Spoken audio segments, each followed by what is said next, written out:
আসলে ভাই, গরিবের স্বপ্নই মানি মনে হয় স্বপ্ন না, মানে স্বপ্ন দেখাও যেন একটা অপরাধ।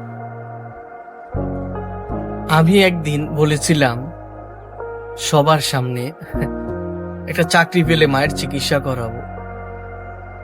তো আমার এ কথা শুনে সবাই, সব মানুষ, আমার আশেপাশে মানুষ, ওরা আমার কথা শুনে হাসলো, বলল তুই তোর মতো গরিবরা স্বপ্ন দেখে লাভ নেই।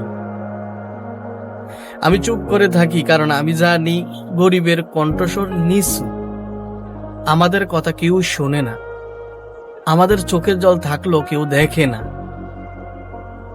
তো আমার মা সবসময় একটা কথা বলতো, বাবা চেষ্টা কর, আল্লাহ একদিন শুনবে।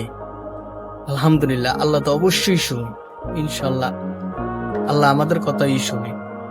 কিন্তু কিছু কিছু মানুষ আছে, তারা শুনে না। তো ভাই, চাকরি পাই না, কাজ পাই না, তাও মানুষের সামনে হাসি মুখে থাকি, কেন জানেন?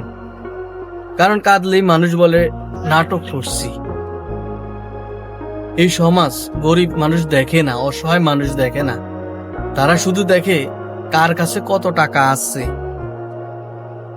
গরিবের ঘামে ভেজে এই শরীর, কিন্তু এই ঘাম শুকিয়ে গেলে মানুষ আমাদের ভুলে যায়, কেউ আমাদের মনে রাখে না। আমরা কি মানুষ না ভাই? আমাদের কি স্বপ্ন থাকা উচিত না?